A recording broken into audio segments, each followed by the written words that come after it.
Show में। माशी बहाली के हुकूमती दावे हक्काइक बरक्स। बेरोजगारी गुर्बत में इजाफा, हुकूमती वुज़रा की अनोखी मंतक। महंगाई ने कमर तोड़ दी, हुकूमती मशीनरी पर उठते सवालात। ईरान से टमाटर की दरामदगी बेसूद, कीमतें 320 रुपए फी किलो बरकरार।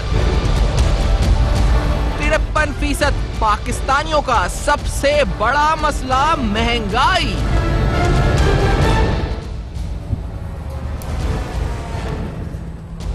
अस्सलाम वालेकुम। बस पर्दा हकाइक सनसनीखेज इंकशाफात प्रोग्राम बेनकाब में हूँ आपके साथ सैफान खान। महंगाई का मसला जो बढ़ता जा रहा है, लेकिन उससे बड़ा मसला कि क्या जो हमारे हुक्मरान हैं वो समझ पा रहे हैं इस मसले को, इसको सीरियसली समझ पा रहे हैं और सीरियस ले भी रहे हैं या नहीं ले रहे हैं। क्योंकि मसला यहाँ पर ये है कि जिस तरह के बयानात हम सुन रहे हैं उससे एक वाजे फर्क नजर आ रहा है, यानी वो सोच या वो तकलीफ जिनका सामना आम आदमी को करना पड़ रहा है अपना घर का बजट बनाने में, और वो जो हमारा हुक्मरान तबका है उसमें एक बहुत बड़ा गैप नजर आ रहा है। इससे बहुत से eminent economist doctor Farrukh Salim साहब ने कॉलम भी कलम ने लिखा था, हम उस पर बात भी करेंगे आज प्रोग्राम में कि ये गैप क्यों है और इस गैप की वजह क्या है और उसको हल किस तरह कर सकते हैं। लेकिन यहां सवाल यह है कि आज भी टमाटर 320 रुपए किलो, ईरान का टमाटर आने के बावजूद दस्तयाब है 320 रुपए किलो पे, तो मार्केट प्राइस पर उसकी कोई इफेक्ट नहीं पड़ा। अच्छा, कीमतें क्यों बढ़ी हैं, कीमतें क्यों नहीं गिर रही हैं, कीमतें किस तरह गिर सकती हैं, ये सवाल तो टेक्निकल है जो हम आगे प्रोग्राम में बात करेंगे। और इसी तरह से मईशत क्या वाकई में सही पटरी पर चढ़ चुकी है, रिवाइवल की तरफ आ चुकी है, कुछ इशारे जो मिले हैं वो मुस्बत हैं या मनफी हैं, ये भी टेक्निकली हम समझ लेंगे।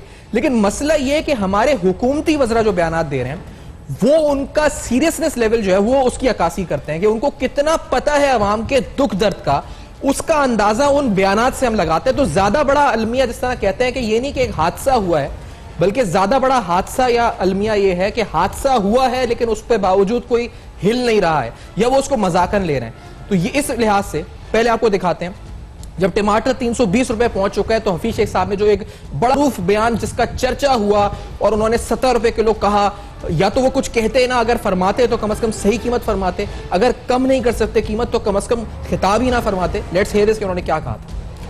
कराची में सब्जी मंडी में 17 रुपए किलो टमाटर मिल रहे हैं। कौन सी सब्जी मंडी में सर? आप जाए जाके चेक करें। कौन सी सब्जी मंडी में? इस्लामाबाद की? फिर वो ये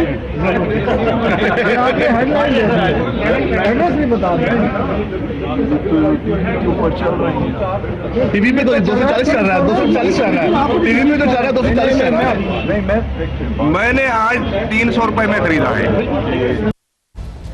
तो अब जब आप फरमा रहे हैं कुछ तो यकीनी तौर पे या तो दुरुस्त फरमाएं, अगर कुछ कम नहीं कर सकते तो आवाम को कम से कम उन जख्मों पे नमक तो ना छिड़कें ऐसे बयानात देकर, इतना तो करम शायद कर सकते हैं। लेकिन इसके साथ साथ आपको ये सुनाते हैं कि मटर के हवाले से जो वजीर इत्तलात है उनका बयान कुछ अलग है। उन्होंने कहा कि ग्रोअर 5 रुपए में बेच रहा है, बिग 100 रुपए में रहा है, लेकिन वो भी 5 रुपए किलो मटर जो है उसकी बात कर रही थी, जिस पर सहाफियों ने सवाल पूछे थे। लेट्स हियर दिस कि वो कहां पर 5 रुपए किलो के टमाटर वो मटर मिल रहे हैं। Let's hear this. मैं ग्रोअर भी हूँ और टोटल पेंडू प्रोडक्शन हूँ, और मुझे पता है कि जब फार्मर जो है वो अपने खेत से कोई भी फसल निकालता है तो उसका रेट क्या होता है, और मार्केट तक आते आते उसका रेट क्या होता है। जो आज एक और ग्रोअर जो है जो मटर पैदा करते हैं, गुलाम सरवर खान साहब, उन्होंने ये बताया कि 20 kg की जो मटर की बोरी जो है वो 5 रुपए किलो वो वहां दे रहे हैं, तो 100 रुपए में बिक रही है। यानी ये उन्होंने सीरियसली, ये आज कैबिनेट में 5 रुपए किलो मटर पाकिस्तान में। तो इन बातों से अंदाजा होता है कि या तो कोई बहुत बड़ी गलत फहमी है वज़रा को, या कोई ये दूसरा मुल्क है जहां ये रह रहे हैं जहां हम नहीं रह रहे, या जहां हम जिस मुल्क में रह रहे हैं वहां अलग कीमतें हैं, या जहां ये लोग रह रहे हैं वहां अलग कीमतें हैं। ये सब सवाल हमारे जहनों में आ रहे हैं कि आखिरकार किस मुल्क की और किस पाकिस्तान की बात ये वज़रा फरमा रहे हैं और हम लोग किस मुल्क में रह रहे हैं। इसी तरह से इमरान खान साहब जब मुबारकबाद देते हैं अपनी कैबिनेट को और अपनी टीम को स्पेसिफिकली ऑन अचीवमेंट और इकोनॉमिक अचीवमेंट्स, तो उसको भी सुनकर हमारे दिल पर बड़ी बुरी गुजरती है, क्योंकि यहाँ बेरोजगारियां हैं, यहाँ महंगाई है, यहाँ पर गुर्बत में इजाफा है। ये मुबारकबाद किस बात की दे रहे हैं, जरा सुनते हैं पहले कि मुबारकबाद दे किस तरह है। Let's hear this. मैं अल्लाह का शुक्रगुजार हूँ अपनी इकोनॉमिक टीम का, उसके बाद कि बड़ी मेहनत से और मुश्किल वक्त निकाल के आज हमारी इकोनॉमी स्टेबलाइज हो गई है। आज हमारा रुपया कोई सपोर्ट के बगैर बजाय गिरने के गेन कर रहा है। हमारी स्टॉक मार्केट रिफ्लेक्ट करती है, मार्केट का सेंटिमेंट पॉजिटिव हो गया। हमारे जो मेन इंडिकेटर्स हैं, करंट अकाउंट डेफिसिट कम हो रहा है, हमारी एक्सपोर्ट्स बढ़ रही हैं और जो इन्वेस्टर कॉन्फिडेंस है वो बढ़ रहा है। तो अल्लाह का शुक्र है कि अब हमारा डायरेक्शन ठीक है। हमारा डायरेक्शन ठीक है, लेकिन ये तमाम जो मुस्बत इशारे हैं ये शायद अवाम में रिफ्लेक्ट इस तरह नहीं अभी तक हुए, या होंगे भी, या सिर्फ हम बयानों की हद तक देखकर ही दिल बहलाते रहेंगे कि हाँ वज़ीर-ए-आज़म साहब कह रहे हैं तो शायद हो रहे होंगे, लेकिन हमें महसूस तो नहीं हो रहा है ऐसा कुछ। और जब तक महसूस नहीं होगा तो शायद उसको यकीन करना मुश्किल हो जाए। डॉक्टर फारूक सलीम साहब माशी तर्ज़-ए-निगार, कॉलम निगार हमें ज्वाइन कर रहे हैं इस्लामाबाद स्टूडियोज में। डॉक्टर इकरामुल हक साहब सीनियर टैक्स एक्सपर्ट भी हैं, इकोनॉमिक एक्सपर्ट भी हैं, हमारे साथ मौजूद हैं। लाहौर से हमारे साथ मौजूद है दोनों मेहमान आजाद, दोनों बड़े प्रोमिनेंट इकोनॉमिस्ट हैं, दोनों का बड़ा शुक्रिया आपने ज्वाइन किया। फारूक सलीम साहब, ये एनालाइज करते हुए कि ये बयान जो दे रहे हैं वो जरा, आपने तो चांद का जिक्र किया जो शायद 3,84,000 किलोमीटर दूर है जमीन से, ये कहां से बयान दिए जा रहे हैं? 70 रुपए किलो, 5 रुपए किलो, ये क्या हो रहा है फारूक सलीम साहब? देखिए सैफान साहब, सीरियसली ऐसा महसूस होने लगा है कि काबीना के बहुत सारे वज़रा जो हैं, उनके जो मेंबरान हैं, वो शायद हमारे साथ पाकिस्तान में ज़मीन पे नहीं रहते हैं। मैंने इसलिए चांद का जिक्र किया कि शायद चांद पे उनको 17 रुपए का किलो टमाटर मिल जाता है। आपने अभी दिखाया फिरदौस आशिक अवान साहिबा का बयान, 5 रुपए किलो टमाटर, 5 रुपए किलो मटर बिक रहा है चांद में, ज़मीन पे बिकता है 300 रुपया किलो। इसी तरह टमाटर जो चांद पे 17 रुपए किलो बिक रहा है वो ज़मीन पे बिक रहा है 320 रुपए किलो। अब ये मटर और टमाटर की बात नहीं हो रही असल में सैफान साहब, ये सिंबॉलिक इसको इस्तेमाल किया जा रहा है और ये फासला बताता है अवाम और अवाम के ऊपर जो हुक्मरान बैठे हैं उनके दरमियान में फासला कितना है। मैं एग्री करता हूं कि हमारी बहुत सारी इससे पहले जो काबीने आई हैं, जो बहुत सारी पहले हुकूमतें आई हैं, उनमें और अवाम में भी फर्क रहा है, इसमें कोई शक की बात नहीं। लेकिन इतना ज्यादा फासला कि अवाम बैठी है 320 रुपए पे और हुक्मरान बैठे हैं 17 रुपए पे। इसी तरह आपको याद होगा कुछ अर्सा पहले एक बयान आया था कि जमीन के ऊपर जो हेलीकॉप्टर चलता, जो चांद पे हेलीकॉप्टर चलता है, उसकी कॉस्ट आती है सिर्फ 55 रुपए फी किलोमीटर। यानी कि फिर वो ऊबर और करीम तो आप छोड़ दें, आप हेलीकॉप्टर पे ही ट्रेवल किया करें। तो अब इसका अंदाजा एक तो ये है कि हुक्मरान कहीं कंप्लीटली मुख्तलिफ दुनिया में रह रहे हैं और वो उनको पहला अगर स्टेप ठीक करना होगा तो पहला स्टेप तो ये है कि उनको चांद से उतर के जमीन पे आना होगा। पहले उनको जो जमीनी हकायक है उनको फेस करना होगा, उसके बाद फिर वो जो नेक्स्ट स्टेप्स हैं हमने लेना है कि इसकी हमने दुरुस्तगी किस तरह करनी है। तो अभी तो वो रियलाइजेशन ही नहीं है, वो एहसास ही नहीं है कि महंगाई का क्या हाल है और महंगाई का बोझ आम पाकिस्तानी के ऊपर क्या है। वो एहसास होने के बाद फिर आप कोई हिकमत अमली सोचेंगे कि इसको हमने दुरुस्त किस तरह करना है। तो पहला स्टेप तो यही है कि वो काबीना को चांद से जमीन पे लेके आए और फिर बाद में ये सोचें कि ये कीमतें जो बढ़ रही हैं, आपने भी सवाल उठाया कि टेक्निकल मामला है कि क्यों बढ़ रही हैं, उसके बाद फिर हम आएंगे वो कॉस्ट पुश इन्फ्लेशन है या डिमांड पुल इन्फ्लेशन है, जो इकोनॉमिक टर्म्स हैं और जो ये बताती हैं कि मुल्क में किसी भी मुल्क में जो कीमतें हैं वो क्यों बढ़ती हैं, उनकी बुनियाद क्या हो रही है, क्या वो डिमांड की वजह से फरोज़ एक सवाल आपसे माजूद हुआ, लेकिन ये एक सवाल इससे और भी ये उठता है कि जब हुक्मरान चांद पर हैं और यकीनी तौर पे उनको एक आम आदमी की तकलीफ का अंदाजा नहीं है, तो जब वो पॉलिसीज मुरत्तब करते होंगे तो वो पॉलिसीज रिफ्लेक्ट करती हैं कि वो फिर शायद जो अमीर तबका या एलीट तबका है वो फायदा भी शायद उसी को पहुंचता होगा और उन्हें ये अंदाजा ही नहीं कि इस पूरे मामले से एक आम आदमी कितना पिस रहा है। वो चाहे स्टॉक मार्केट को कभी इन्वेस्टमेंट फंड्स बना देते हैं या कभी इस तरह के जीआईडीसी वाले फैसले या कोई भी ऐसे फैसले जिससे कहा जाता है जी कि कुछ एक खास तबके को फायदा पहुंचता है, तो गरीब का कोई ताल्लुक ही नहीं उस पॉलिसी मेकिंग से। इसका मतलब भरोसा आप दुरुस्त कह रहे हैं। आप देखिए अभी मुबारकबादों का आपने जिक्र किया, अब मुझे समझ नहीं आती कि वजीर आजम साहब को उनके वुज़रा जो हैं वो किस किस्म की कहानियां सुनाते हैं। यानी कि ये दुरुस्त है कि करंट अकाउंट डेफिसिट नीचे आ गया है, ये भी दुरुस्त है कि हमारी इंपोर्ट्स जो है वो नीचे आ गई हैं, लेकिन इसका आम आदमी से क्या ताल्लुक है और ये 5 या 6% है पूरी की पूरी मईशत का, और आपने 100% फोकस उस हिस्से पे किया हुआ है जो सिर्फ 5% है पूरी मईशत का। जो बाकी 90-95% है जो आम पाकिस्तानियों के ऊपर बोझ पड़ रहा है, उसका कहीं जिक्र ही नहीं आता। अब वो मुबारकबादें किस बेसिस पे दी जा रही हैं? क्या ये मुल्क जो है ये 21 करोड़ पाकिस्तानियों के लिए बनाया गया था या IMF के लिए बनाया गया था? यानी कि मुबारकबाद ये दी जा रही है कि देखिए हमने कमाल कर दिया, हमने IMF की सारी शराइत पूरी कर दी। भाई बहुत अच्छी बात है, आपने शराइत पूरी कर दी, लेकिन वो 21 करोड़ पाकिस्तानियों को क्या होगा? उनसे जो आपने सोशल कॉन्ट्रैक्ट किया था, जो 1 करोड़ 70 लाख पाकिस्तानी वोटर्स ने वोट डाला था PTI के हक में, उनके मुतालिक कौन सोच रहा है? उनके मुतालिक कौन पॉलिसीज बनाएगा?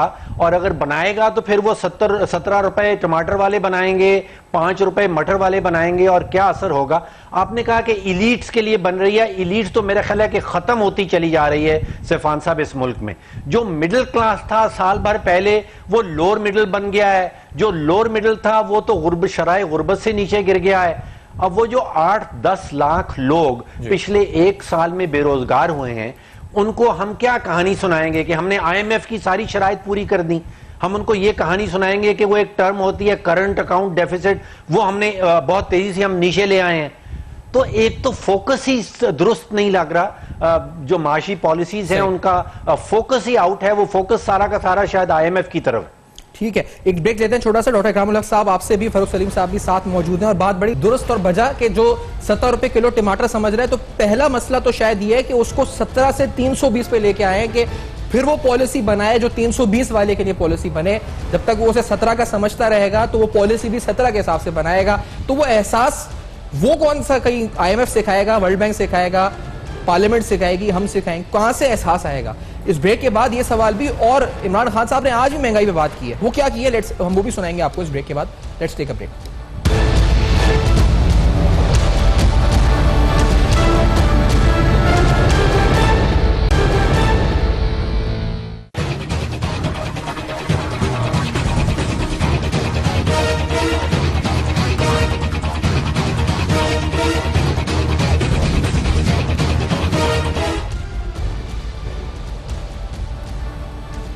Welcome back. आप देख रहे हैं बेनकाब, और बेनकाब में अहम तरीन सवालात। आखिरकार महंगाई की वजह क्या है? और सब में पहली बात, वजह में आने से पहले हमने यहाँ बड़े डिटेल में डॉक्टर फरूख सलीम साहब ने भी समझाया, जिस तरह बात हुई, और जो नजर आ रहा है बड़ा वाज़ेह तौर पर कि ये एहसास के महंगाई है। पहले तो हुक्मरानों को ये एहसास हो कि महंगाई है, जो हफीज शेख साहब के बयान से बिल्कुल नहीं लगा था, क्योंकि वो एक बड़ा गैप नजर आ रहा था जो वो कह रहे थे और जो ऑन ग्राउंड प्राइसेस थी उसमें। आज इमरान खान साहब ने महंगाई के ऊपर बयान दिया, और उन्होंने क्या कहा, यानी तौर पर क्या बताया, जो थोड़ा लॉजिकली भी समझ में आ रहा था। लेट्स हियर दिस की वजह से पाकिस्तान ने क्या statement the. Let's hear this. आज बेचारे मुझे देख के अपनी आवाम के ऊपर तकलीफ होती है कि महंगाई से गुजर रही है। महंगाई क्यों है? एक घर को जब आप मकरूज कर देते हैं, एक घर को कोई एक घर का फर्द जुआ खेल के घर पे कर्जा चढ़ा देता है, तो वो घर को एक मुश्किल वक्त से गुजरना पड़ता है। जब तक वो अपनी आमदनी नहीं बढ़ाता और कर्जे की किस्तें वापस नहीं करता, खर्चे जब कम करता है, तो एक मुश्किल वक्त से गुजरता है घर। और मुझे पूरा एहसास है कि हमारी कौम के ऊपर ये मुश्किल वक्त है, लेकिन मुश्किल वक्त इनके लिए, इनकी वजह से है, जो इन्होंने इस मुल्क के साथ किया है। तो अब डॉक्टर इकरामुल हक साहब, वजीर आजम कह रहे हैं कि मुश्किल वक्त है, और मुश्किल वक्त जो गुजर रहा है वो, लेकिन एक सवाल यहां पर यह कि ये मुश्किल वक्त किसके लिए है? ये एक आम आदमी, यानी जो पाकिस्तान की मजमूई आबादी है उस पर गुजर रहा है, या ये जो खास तबका है वो तो महफूज है इस मुश्किल वक्त से? और दूसरी बात, फाइनेंस मिनिस्टर तो कह रहे हैं 70 रुपए किलो टमाटर है, तो फिर मुश्किल वक्त तो है ही नहीं। तो इनको जो ब्रीफिंग मिल रही होगी वो तो ये कि सब ठीक है, फिर मुश्किल वक्त है या नहीं है? ये दो अलग अलग बातें क्यों हो रही हैं इकरामुल हक साहब? यूं लगता है कि जैसे वजीर आजम मोहतरम की जो टीम है वो इंतहाई या तो नालायक है, बेखबर है, या गैर संजीदा है, कि उनको इस बात का एहसास ही नहीं है कि लोगों की इस वक्त हालत कितनी बुरी है। यूटिलिटी बिल से लेकर हमारी आम खुर्दोनोश की चीज़ों तक, क्या उनके पास बेचारों की इतनी सकत भी रही है कि वो उसको अदा कर सकें? पता नहीं क्या कहानियां सुनाते रहते हैं वजीर आजम मोहतरम को, उनका एक परसेप्शन है कि चूंकि ये सारी सख्ती इसलिए है कि हमारा बैलेंस ऑफ पेमेंट का निज़ाम ख़राब था। अब टमाटर का बैलेंस ऑफ पेमेंट से तो कोई ताल्लुक नहीं होता, इसका तो मतलब ये है कि आपकी जो ज़रूरी सूरत हाल है उसमें आपको अंदाजा ही नहीं किस कमोडिटी की कितनी डिमांड है, किस वक्त एक्सपोर्ट करना है, किस वक्त इंपोर्ट करना है। गंदम जो है वो सड़ती रहती है, आपने सरप्लस रखी हुई है, टमाटर आप लगाते नहीं हैं और आपको अंदाजा नहीं है कि आजकल टेक्नोलॉजी कितनी एडवांस है कि आप तो घरों के गार्डन से टोकरे भर के टमाटर ले सकते हैं। तो दुनिया में नॉलेज का ना होना, पीछे रह जाना, हम समझते थे कि एक बहुत बड़ा मसला है थर्ड वर्ल्ड का, मगर यहाँ एहसास हो रहा है कि जो टेक्नोक्रेट वहाँ से बड़ी बड़ी थियरीज पढ़ के आते हैं और हमें लंबे लंबे किस्से सुनाते हैं और IMF के कट एंड पेस्ट के माहिर होते हैं, उनके एक्सपर्ट भी माशाल्लाह, तो वो और भी ज्यादा तबाही मचा के जाते हैं। और ये आपने देखा होगा, मेरा फर्स्ट हैंड नॉलेज भी रहा कि टैक्स रिफॉर्म्स हुए, मिलियंस के हमने पैसे लिए और उनका बेड़ा गर्क किया, टैक्स एजेंसी और खराब हुई, 400 मिलियन का और ले लिया है। ना टैक्स पॉलिसी का पता है, ना ट्रेड पॉलिसी का पता है, ना इंडस्ट्रियल पॉलिसी का पता है, क्या किस किस चीज का रोना रोए। और मीटिंगों का ये हाल है कि सुबह से शाम तक, अब अगर किसी ने ये तासुर ले लिया है कि मैं सुबह से शाम तक मीटिंगें करूं तो पाकिस्तान की इकोनॉमी ठीक हो जाएगी, तो मेरा ख्याल है कि ये बिल्कुल ही एक ऐसी बात है जिस पे गौर करना चाहिए। लेकिन इकराम साहब, एक बात आपकी बड़ी अहम है इकराम साहब, इससे पहले क्योंकि आपने ये कहा है कि तो पहले तो मर्ज की तशखीस होना, तो वजीर आजम जो मर्ज की तशखीस बता रहे हैं वो ये है कि क्योंकि पिछले हुक्मरानों के गलत फैसलों की वजह से हमारे कर्जे बढ़ गए, हम मकरूज हो गए, अब हम कर्जे चुका रहे हैं, इसलिए मुश्किल वक्त है, इसलिए महंगाई है। लेकिन जो आप कह रहे हैं कि वो तो सिंपल आपकी लैक ऑफ डिसीजन मेकिंग या इफेक्टिव डिसीजन मेकिंग है, आपने गलत फैसले खुद किए हैं जिसकी वजह से महंगाई हो गई है। तो ये तो तशखीस ही गलत बताइए किसी ने इनको, या ये खुद भी गलत तशखीस कर रहे हैं, मतलब इकराम साहब? जी जाहिर है कि देखिए, मैं अर्ज कर रहा हूं कि यहाँ मसला तो ये हुआ है कि जो हमारी अपनी ज़रात से खाने पीने की अशिया थी, अगर यहाँ आटा जो है वो महंगा हो जाए तो हम इसका इल्जाम बैलेंस ऑफ पेमेंट्स को तो नहीं देंगे ना। आटा पाकिस्तान में कितना होना चाहिए, क्या हमें कैसे गंदम जो है उसकी जो है सोइंग हो, उसको में कितनी प्रोडक्टिविटी हो, हम कॉस्ट ऑफ जो वीट है वो कैसे नीचे लाएं, मार्केट इम्परफेक्ट है तो क्या मिडल मैन को मैंने जाके कंट्रोल करना है। यानी कि मोहतरमा जो उनकी हैं तर्जमान, वो हमेशा अजीब अजीब बातें करती हैं, हैरत होती है, मगर यहाँ तो हद ही कर दी उन्होंने कि कहीं 3 रुपए का, कहीं 5 रुपए किलो मटर, कहीं वो उसको 100 का पहुंचा देती हैं। मतलब ये क्या बातें हो रही हैं कि इसका मतलब ये है कि हम मान रहे हैं कि जो मार्केट की इम्परफेक्ट हालत है या जखीरा या ज्यादा मुनाफा चार्ज करना है वो हमारे बस में नहीं है। बस हम क्या कर सकते हैं, हम अगर वो 300 गुना प्राइस हो, किस तरह की लॉजिक पेश कर रहे हैं आप? इसका मतलब है कि अगर ये सिचुएशन कंट्रोल की है, पॉलिसी की है कि मार्केट कमेटीज को कैसे कंट्रोल करना है, मिडिल मैन को कैसे जो है वो मुनासिब प्रॉफिट लेने पे आपने राजी करना है, तो इसके लिए क्या IMF के, वर्ल्ड बैंक के एक्सपर्ट चाहिए? हमें यहाँ आकर एथिक्स सीखने के लिए पैसा चाहिए होता है क्या? हमें जो है एथिकल इश्यूज के ऊपर भी, अगर यहाँ आपके यहाँ ताजर जो है 5-5 दफा उमरा करने जाते हैं, साल में टैक्स देते नहीं है, मुनाफाखोरी करते हैं, जखीरा अंदोजी करते हैं, फिर मिलावट करते हैं, तो ये सारे मामला जो है इसके लिए क्या हमें 400 मिलियन का लोन लेना चाहिए वर्ल्ड बैंक से रिफॉर्म करने के लिए? कैसी बातें यानी करते हैं ये लोग। वो जो बाहर से आते हैं वो तो बेचारे यहाँ पे गाड़ी चलाकर किसी मुकाम पर भी खुद नहीं पहुंच सकते। मैं यार फर्क सलीम साहब तो फिर भी धक्के खा के, हमें पता है यहाँ की सड़कों की हालात क्या है, मरूजी हालात क्या है, उन्हें तो बेचारों को तो इतना भी पता नहीं होता। वो तो एयर कंडीशन कमरों में बैठकर 17 रुपए का किलो टमाटर बेचने के चक्कर में रहते हैं, उनकी तो बातें ही छोड़े। मगर मैं ऐसा कर रहा हूँ कि खुद वजीर आजम मोहतरम भी मुझे लगता है कि बहुत कट गए हैं लोगों से। सारा दिन वो वजीर आजम हाउस में मीटिंगें कर करके उन्हें भी मारूजी हालात से आगाही नहीं रही।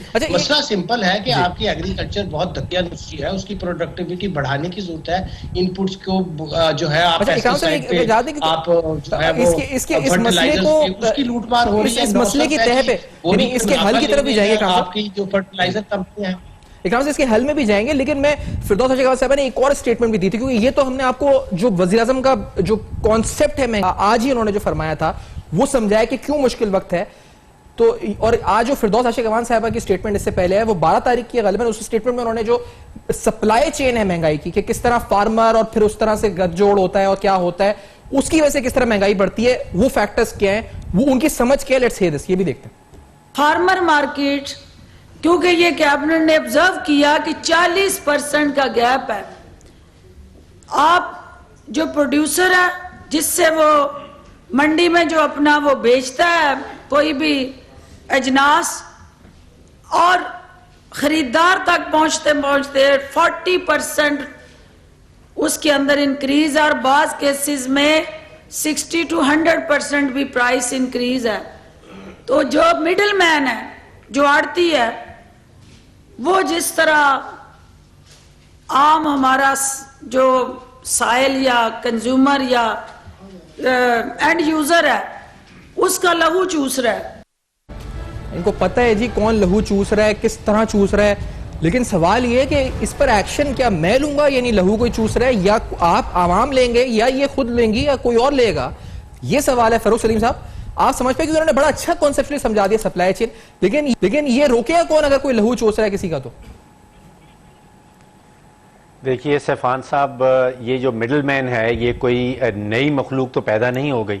ये पिछले 70-72 साल से, जब से पाकिस्तान बना है उस वक्त से ये मिडिल मैन है, और उस वक्त से ये मिडिल मैन फार्म से सब्जी उठाता है और बाकी चीज़ें उठाता है और मार्केट तक लेके आता है। आपने दुरुस्त कहा कि अगर हमारी इंफॉर्मेशन मिनिस्टर साहिबा कह रही हैं कि वो खून चूस रहा है, तो ये डॉक्टर इकराम साहब और मैं मिल के जाएँ और उन सारे मिडिल मैन का जो उन्होंने आवाम का खून चूस लिया है वो उनसे वापस लेंगे। ये हुकूमत का काम है। अगर वाकई ये हो रहा है तो फिर हुकूमत का काम है ये करना।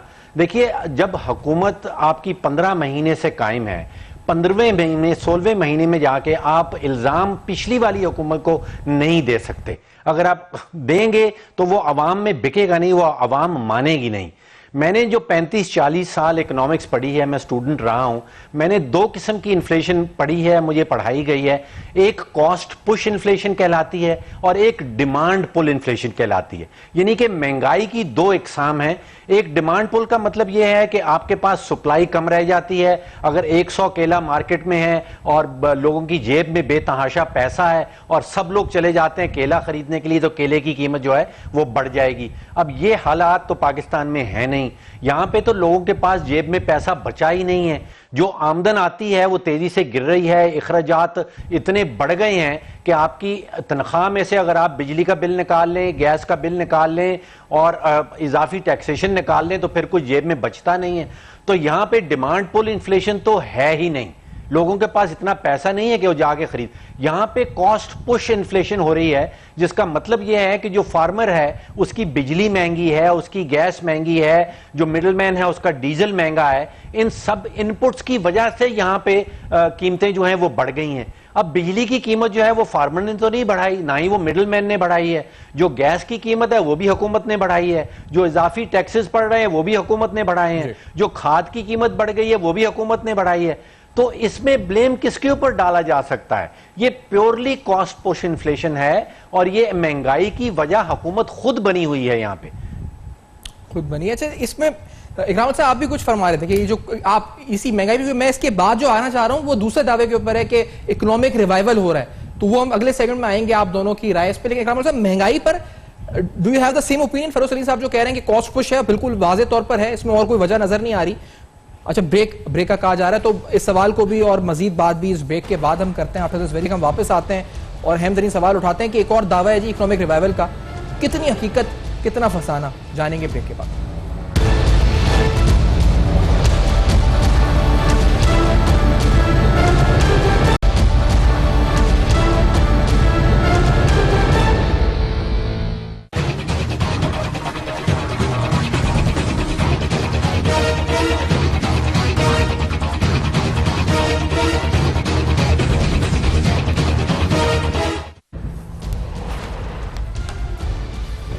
Welcome back. आप देख रहे हैं बेनकाब, और बेनकाब में आपके सामने यहाँ यह हक़ाइक़ बेनकाब तक हुए कि एक बहुत बड़ा गैप है। वो गैप किस में है? जब हुकूमत कीमतों को देख रही है जिस जगह से, उस स्टैंड पॉइंट से गवर्नमेंट जो देख रही है, शायद उसको वो 70 रुपए किलो टमाटर नजर आ रहे हैं, लेकिन जब अवाम और हम लोग देखते हैं तो वो 320 रुपए किलो यानी हमें नजर आते हैं, जो इनएक्चुअल 320 रुपए किलो है। ये जो फर्क है ये क्यों है और इसको किस तरह कम कर सकते हैं, और फिर उसके बाद महंगाई किस वजह से अब तक हमने ये जाना और उसको हल किस तरह कर सकते हैं। लेकिन एक और गैप भी शायद है, मैं ये इकोनॉमिस्ट के सामने सवाल रखूंगा कि जो वाज़ेह नजर आता है, गवर्नमेंट कह रही है इकोनॉमिक स्टेबिलिटी आ चुकी है, लेकिन हम जब देखते हैं industrial production, large scale manufacturing को, उसमें जनवरी से लेकर अब तक 24% डिक्लाइन है। Private to credit to private sector है उसमें डिक्लाइन है। इसी तरह से जो पेट्रोल और डीजल की कंजप्शन और सेल्स हैं वहां एक बहुत बड़ा डिक्लाइन है और मंथली डिक्लाइन है, जनवरी से डिक्लाइन है। तो ये किस स्टेबिलिटी की बात हो रही है? ये कौन से नंबर्स को देखकर स्टेबिलिटी की बात हो रही है? सिर्फ एक छोटी सी पिक्चर देखी जा रही है इकराम उल हक साहब, या ये speaking holistic whole picture is showing positivity? ये एक बस एक्सटर्नल साइड को देख के कहा जा रहा है कि पॉजिटिव है, स्टेबिलिटी है, पॉजिटिव है, स्टेबिलिटी है? इकराम उल हक साहब। जी, उनके जहन में जो चीज सबसे ज्यादा सवार हुई आकर वो वही थी कि पाकिस्तान का जो बैलेंस ऑफ पेमेंट का क्राइसिस था वो बड़ा शदीद था। ये बात ठीक है कि उसमें जो बहुत हद तक कमी जो है वो तो नहीं हो सकती, मगर कुछ हद तक आपने IMF के प्रोग्राम में जाने से ईज आउट हुआ, पैसा आ गया जो वक्त पे अदायगियां करनी थी, लेकिन कर्जा तो वहीं खड़ा है। मैं छोटी सी फिगर पेश करता हूं कि अब आपको इस साल 2800 अरब रुपया देना है सूद की मद में, सिर्फ कर्जों में। और आप जो FBR अगर चले 5 ट्रिलियन भी इकट्ठा कर ले तो अगर सूबों को देने के बाद 2300 अरब सिर्फ टैक्स रेवेन्यू का बचेगा, तो वो तो एक हेड भी पूरा नहीं करता, वहां भी 500 का शॉर्टफॉल है। अभी आपने डिफेंस स्पेंडिंग नहीं लगाया, बाकी अखराजात नहीं लगाए, तो स्टेबलाइजेशन कहाँ से हुई? यानी आप सिर्फ ये देख रहे हैं कि अगर आपने इंपोर्ट्स की कंट्रैक्शन करके और वहां से 3 बिलियन, तो आप एकदम स्टेबलाइजेशन की गर्दान कैसे रट सकते हैं? तो इससे ये साबित होता है कि इस वक्त जो हमारे माशी टीम है वो ये बता रही है कि सर अखराजात कम कर लिए गए हैं, महसूलात बढ़ा लिए गए हैं और बस सब वाह हो गई है और 2020 में गर्दिशी कर्जा भी ख़त्म कर दिया जाएगा नए बॉन्ड्स इशू करके और लोन लेकर। यानी कि इस तरह की बातें करके वो फिर वही तासुर देना चाह रहे हैं जो पिछले दौर में जब वो आए थे तो उनकी रजिस्ट्रेशन भी पाकिस्तान में नहीं थी। अब पता जहाँ वारद हुए हैं तो पता नहीं किस तरह की बातें कर रहे हैं। मैं तो हैरान हूँ, हैरत ज़्यादा हूँ कि एक फिगर को पकड़कर आप देख नहीं रहे कि मुल्क में रिसेशन की तरफ जा रहे हैं, स्टैग इन्फ्लेशन, यानी कि हम स्टैग्नेशन और इन्फ्लेशन से अब जो है और मसाइल पैदा हो रहे हैं, उससे भी बदतर सूरत हाल हो रही है। जैसे अभी आपने खुद फरमाया कि हमारी जो है मैन्युफैक्चरिंग का क्या हाल है, आप ज़राअत को देखें उसका क्या हाल है, आप आम रिटेल सेल्स को देखें उनका क्या हाल है। तो सारी तरफ तो कसाद बाजारी है, सारी तरफ तो हम बुरे हालात में जा रहे हैं। उनको सब अच्छा की जो है वो पिक्चर पेश कर रहे हैं जो उनकी माशी टीम है। कभी कहते हैं सर वो तो फिर शुक्रिया भी अदा कर रहे हैं अपनी टीम का, वो शुक्र अल्लाह तो हमें हर हाल में हर लम्हे करना चाहिए। वो कहते हैं उसके बाद अपनी टीम का शुक्र कर रहे हैं कि आपकी मेहनत की वजह से हम स्टेबिलिटी की, अभी हमने सुनवाया था ना शुरू में कि स्टेबिलिटी की तरफ आ गए। तो इकराम साहब फिर वो किस बात पर शुक्रिया अदा मतलब कर रहे हैं और वो उनको करना चाहिए शुक्रिया अदा, क्या उनको गुमराह किया जा रहा है, क्या हो रहा है? वो सीनियर जो आज एंकर पर्सन्स को मिले हैं जी, हमारे एडवाइजर ऑन इकोनॉमिक टैक्स हर चीज उनके पास है, तो उन्होंने उनको भी रोजी पिक्चर पेश की है, वजीर आजम मोहतरम को भी रोजी पिक्चर पेश की है। ये इनका काम है, जब आती है IMF तो रोजी पिक्चर शुरू हो जाती है और मुल्क में कुछ भी हो रहा है ऐसी ऐसी रिपोर्टें जनरेट करते हैं। डार साहब के ज़माने में लग रहा था कि हम एशियन टाइगर बनने वाले हैं, फिर एक साल में जब हम प्रोग्राम से निकले तो टांग खींचनी शुरू कर दी। उस वक्त वेवर पे वेवर दे रहे होते हैं, अब चूंकि प्रोग्राम में है ताबेदारी जारी है तो सब अच्छा है, सब अच्छा है। जबकि जो ग्राउंड की रियलिटीज़ हैं वो डॉक्टर फरज सलीम साहब के कॉलम गैप से आपने अंदाज़ा लगा लिया होगा। टैक्स जितना मर्जी इकट्ठा कर ले उससे 3 गुना ज़्यादा खर्चा करने के, स्टेट ओन्ड कॉरपोरेशनों में पैसा ज़ाया करने के, बड़े बड़े जो छेद हैं, बड़े बड़े सुराख होल्स हैं, बल्कि उसमें से गिरने की उस तरफ कोई तवज्जो नहीं है। और कोई तवज्जो नहीं है कि इन्वेस्टमेंट जो है वो क्या होगी, एम्प्लॉयमेंट की क्या सूरत हाल आगे जाकर होगी।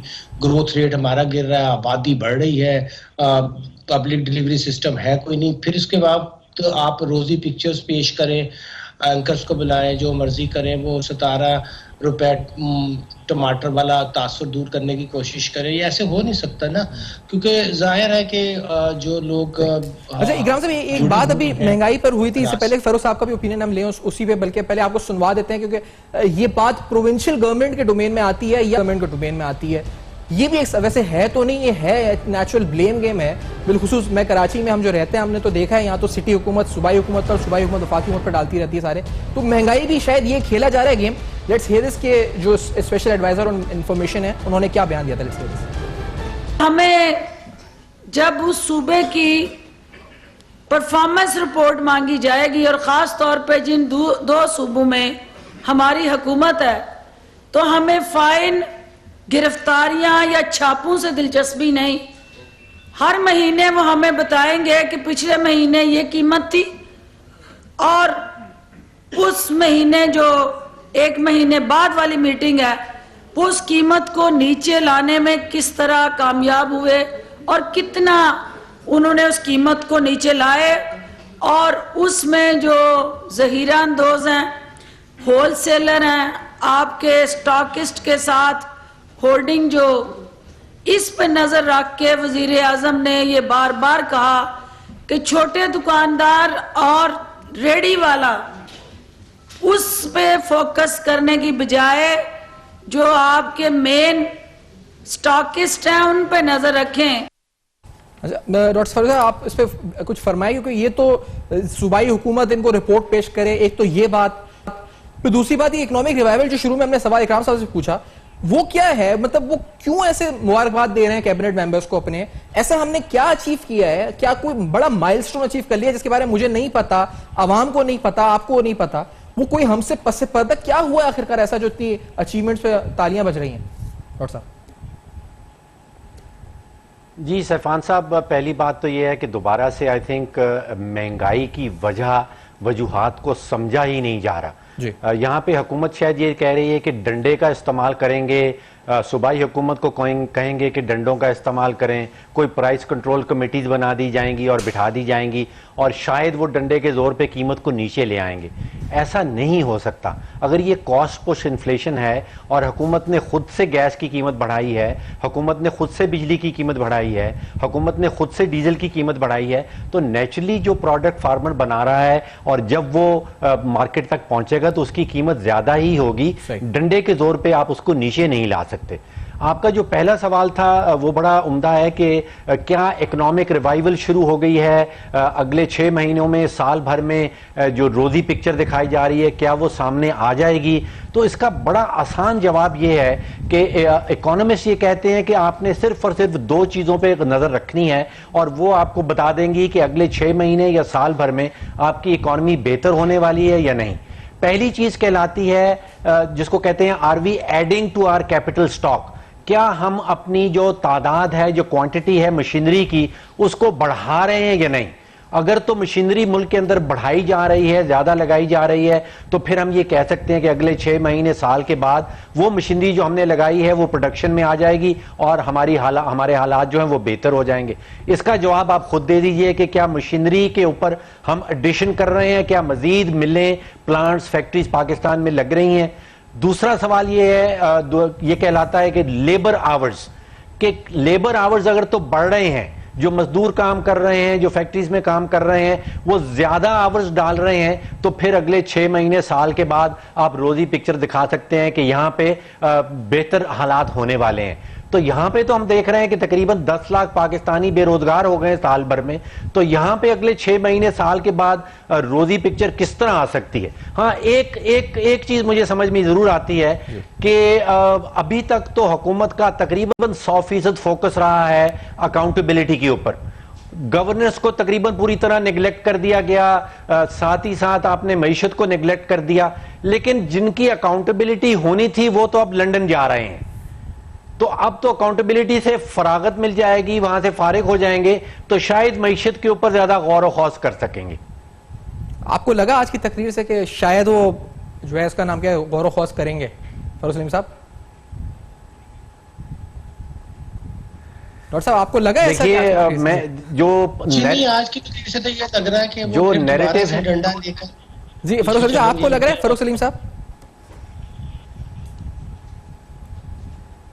मैंने सैफान साहब तकरीर आज सुनी नहीं, सिर्फ कुछ जुमले उसके जो हैं वो पढ़े जरूर हैं, लेकिन मुझे लग रहा है ऐसा था, मेरी दुआ ये थी कि 2 दिन की छुट्टी के बाद, गौर व खौस करने के बाद ये नतीजा निकाला जाएगा कि जिस तरह 15 महीने से हुकूमत चलाई जा रही है उसको बदला जाएगा।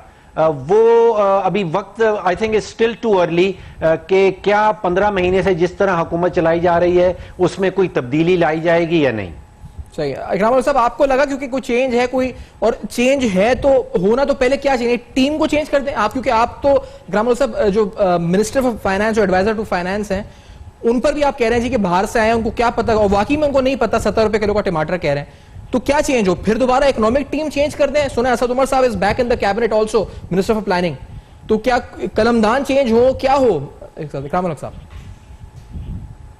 नहीं, कलमदान चेंज हो या ना हो, अकल में तब्दीली की जरूरत है, सोच में तब्दीली की जरूरत है, मामलात को समझना चाहिए। हम पूरा अलाउंस देते हैं, सिंसियर हैं, काम करना चाहते हैं, मगर समझ बूझ तो जो है वो मैं अर्ज कर रहा था कि समझ बूझ का तल्लुक 28 घंटे या 30 घंटे या 40 के मजमूई तासुर से तो नहीं पैदा होगा ना। पहले तो आपके पास समझने की जो सलाहियत है वो ऐसी हो कि आप कोई ऐसी चीज तो नहीं है लिख नहीं रहे, डॉक्टर फरज सलीम साहब लिख रहे होंगे, काशिदा साहब लिख रहे होंगे, शायद खारदा साहब लिख रहे होंगे, जो इंडिपेंडेंट लोग हैं लिख, हम भी लिखते रहते हैं रोज, और हमें कोई काम नहीं है समझाने का भी। ये फंडामेंटल्स तो ठीक कर लें, स्ट्रक्चर रिफॉर्म्स तो जो करने के काम है वो तो कर लें, वो काम तो हो नहीं रहे हैं, सिवाय अल्फाजीबाजी जो है, लड़ाई झगड़ा, उस पे ब्लेम गेम, उस पे ब्लेम शिफ्टिंग, कभी मिडलमैन को गालियां, कभी किसी को गालियां, कभी सूबाई हुकूमत को गालियां।